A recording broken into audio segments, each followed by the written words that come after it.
ڕێز و سڵاو بێەوە بینەران و گوێگرانی خۆشەویستی تەلەڤیزیۆنی کۆمەڵا لەگەڵتاندام بۆ پێشکەشکردنی بەرنامەی لێکدانەوە و هەڵوێست لە بەرنامەم جارشدا چەند بابەتێکمان ئامادەیە و بۆتان دەخوێنەوە.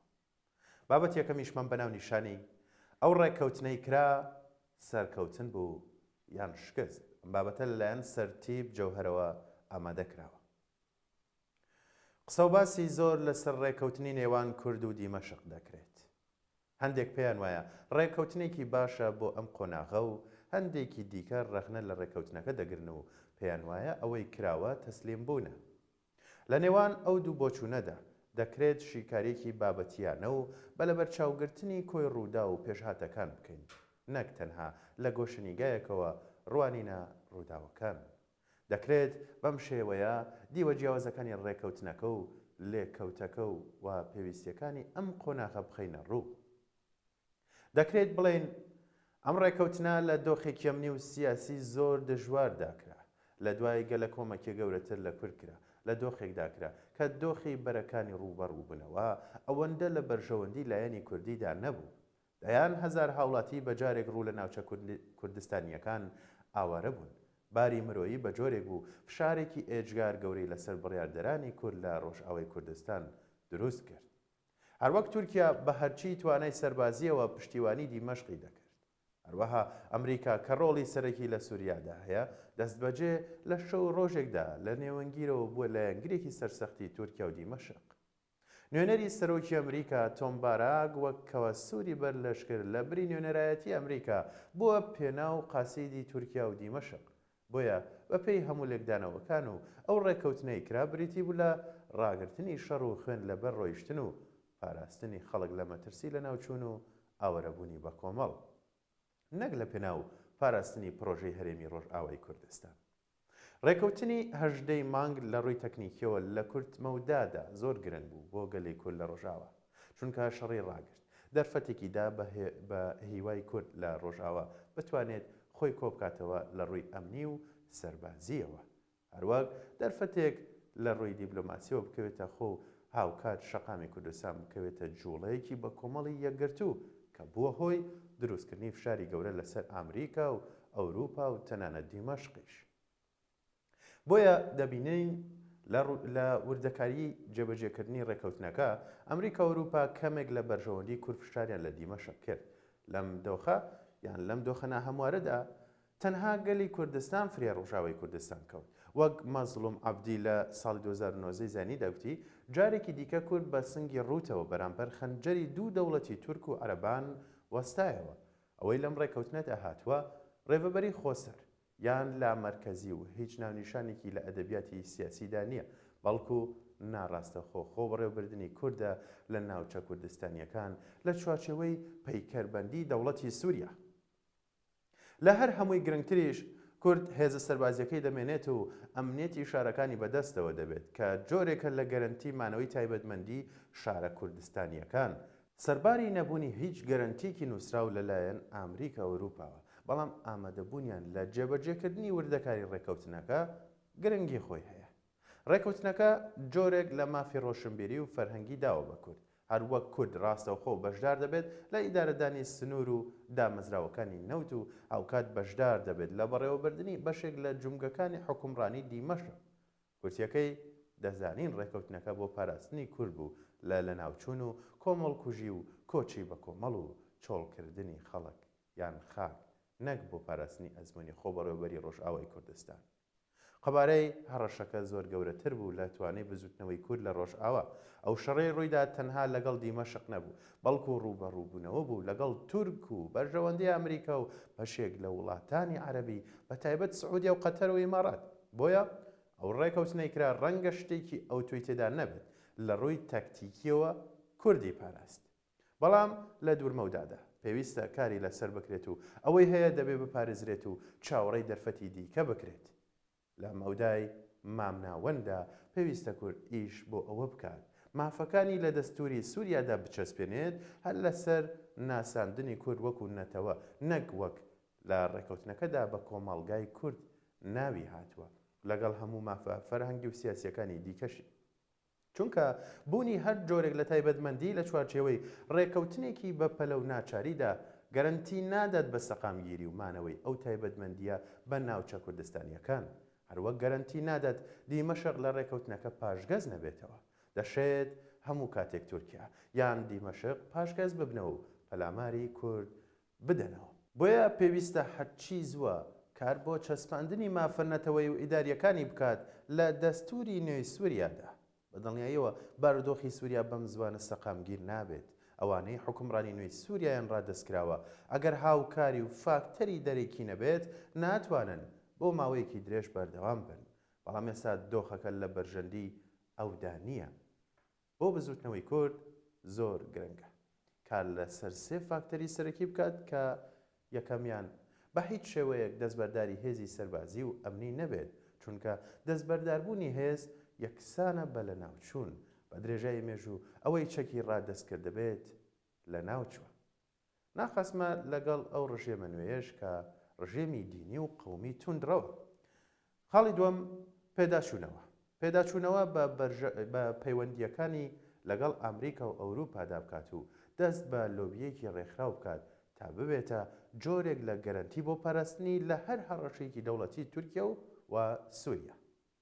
خاڵی سێیەم بەناوماڵی خۆیدا بچێتەوە، چونکە یەکدەنگی و یەکگرتووی فاکتەری هەرە بەهێزە بۆ خۆپاراستنی وەک چۆن لەم دۆخەدا یەکگرتووی کورد بووە بە لەمپەڕێکی بەهێز دژی دەوڵەتی تورک و دەوڵەتی عەرەب. بە کورتی ئەو ڕێکەوتنەی کرا سەرکەوتن نەبوو، بەڵام شکستیش نەبوو، بەڵکو پاراستنی کورد بوو لە ناوچوون و مەرگەساتێکی پێشبینی نەکراو.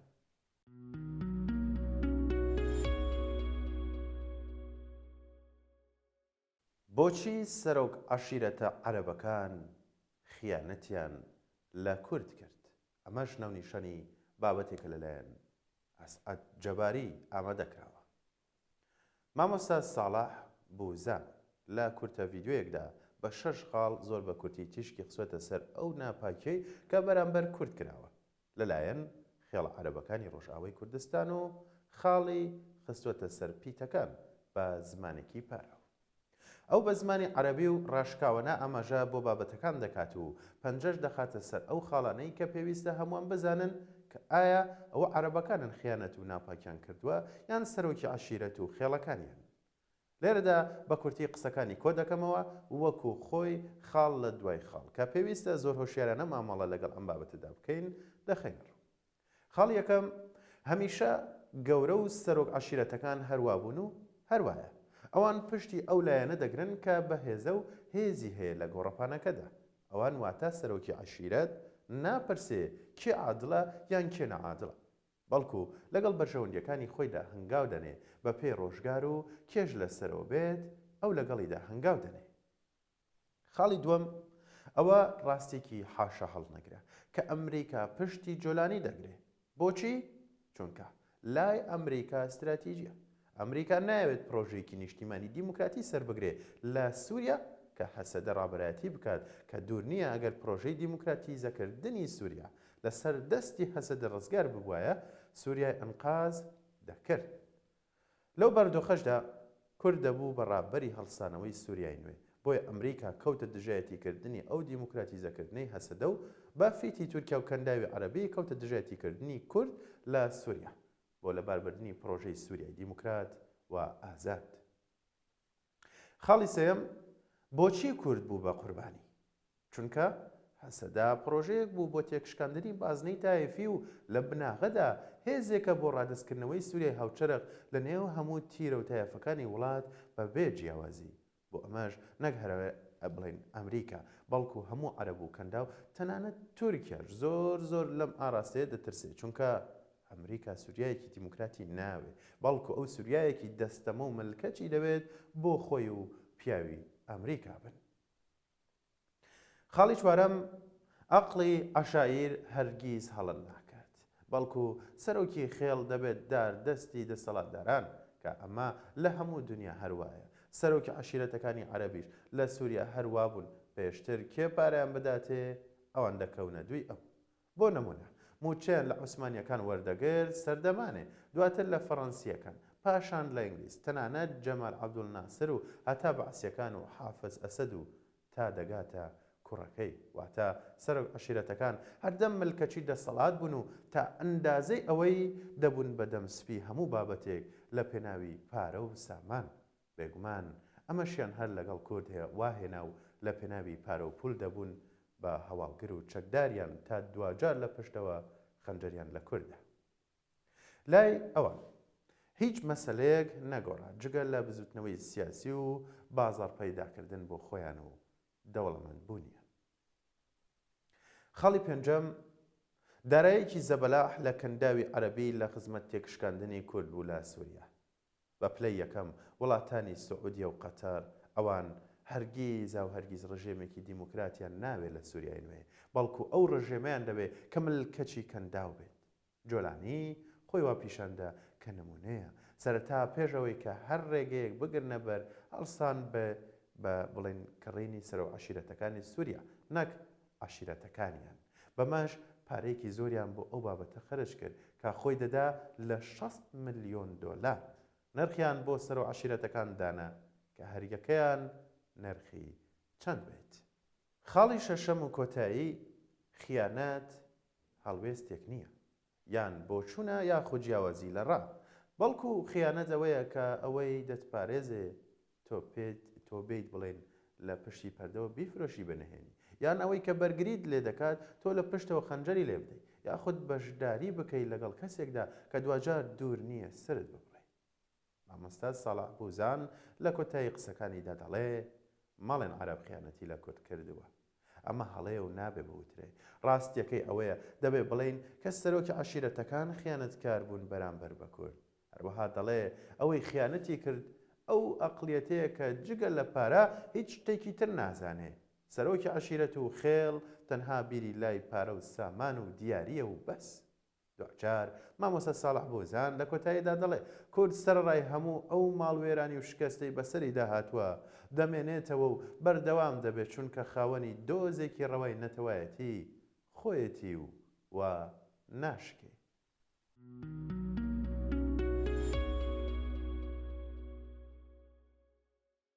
ڕەتکردنەوەی نووری مالکی لەلایەن ئەمریکا و قوڵ بوونەوەی قەیرانی هەڵبژاردننی سەرۆ کەوماری عێراق بابەتێکی ترمانە کە لەلایەن کاوە نادر قادرەوە ئامادەکراوە.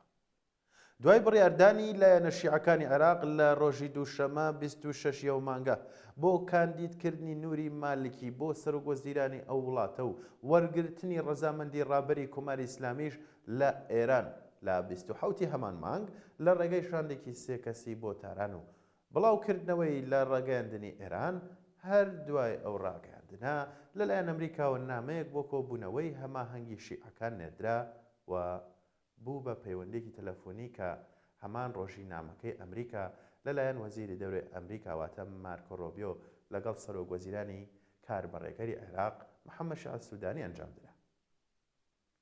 لە هەردوو حاڵەتدا ڕەتکردنەوەی کاندیدکردنی نووری مالکی بۆ ئەو پۆستەی پێڕاگەن بەهۆی ئەوەی ڕەتکردنەوەی کاندیدکردنی نووری مالکی بۆ سەرۆکوەزیران دەرئەنجامی دیکەی لەسەر ئاستی هەڵبژاردننی سەرۆکومار و حکوومەتی داهاتووی عێراقی دەبێت لە ڕووی یاسایی و جێبەجێکردندا بەتایبەت لە ڕووی ڕێژەی بەشداریکردنی 220 لە کۆی 339 پەرلەمانتار ئەندامانی پەرلەمانی عێراق هەرچەندە لایەنی کوردی لەسەر کاندیدێکی دیاریکرا و ڕێک نەکەوتە بوون بۆیە لەسەر داوای لایەنی کوردی پەرلەمان بۆ یەکی شوباتی ئەو ساڵ دواکرا بە پێی مادەی هەفتای دەستوری عێراقیش ئەنجومەنی نوێنەران بە زۆرینەی دوو لە سەرسەی ئەندامەکانی لە نێو کاندیدەکان سەرۆکێک بۆ کۆمار هەڵدەبژێرت ئەگەر هیچ کام لە کاندیدەکان زۆرینەی پێویستیان بەدەست نەهێنا ئەوە لە هەڵبژاردننی دووەم لە نێوان ئەو کاندیدانەی کە زۆرترین دەنگیان بەدەستێناوە ئەنجام دەدرێت و ئەو کاندیدەی کە لە هەڵبژاردننی دووەمدا زۆرینەی دەنگەکان بەدەست دەهێنێت بە براوە دادەدرێت. هەر لە بڕگەی بی مادەی 72 دەستوریدا دەڵێ دوای یەکەمین دانیشتنی ئەنجومەنی نوێنەران و هەڵبژاردننی دەستەی سەرۆکایەتی پەرلەمان پێویستە ئەنجومەنی نوێنەران لە ماوەی 30 ڕۆژدا بڵین واتە مانگی سەرۆک کۆماری نوێ هەڵبژێرێت. ئەوە بوو پاش ساڵ ئەنجومەنی نوێنەرانی عێراقیش دەستەی سەرۆکایەتی خۆی هەڵبژارد و دەرگای کاندیدبوونی بۆ پۆستی سەرۆک کۆمار کردەوە بە پێی دەستور وادەی یاسایی بۆ هەڵبژاردننی سەرۆک کۆمار بە 1 مانگ کۆتایی دێت بە پێی مادەی 76 بڕگەی یەک لە دەستوری عێراقیش سەرۆک کۆمار لە ماوەی 15 ڕۆژ لە بەرواری هەڵبژاردننیدا ئەرکی پێکهێنانی ئەنجومەنی وەزیران دەداتە بەربژێری گەورەترین فراکسیۆنی پەرلەمانی. لە هەمان کادا وەک نەریتێکی سیاسی سەرۆک کۆمار پشکی کوردە و ئەو جا لە ناو کوردیش هی یەکێتی بووە. ئەو دابەشکردنە پەیوەندی بە دابەشکردنی پۆستەکانی حکوومەت یاریمی کوردستانیش هەیە.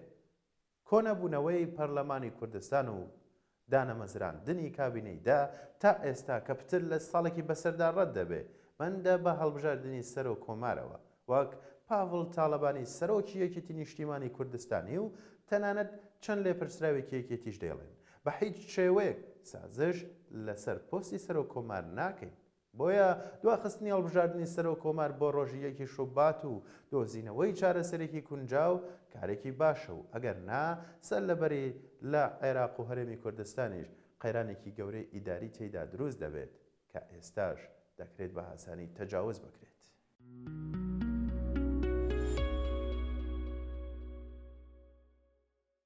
بەڵێ مینەرانی خۆشەویست بەرنامەی لێکدان و هەڵوێستیم جارەشم پێشکەشکردن سپاس کە تاوکو و کۆتاییان بەرنامەیەش لەگەڵمانە بوون تاوکو بەرنامەیەکی تر کات و ساتێکی خۆش بە هەموو لایەکتان.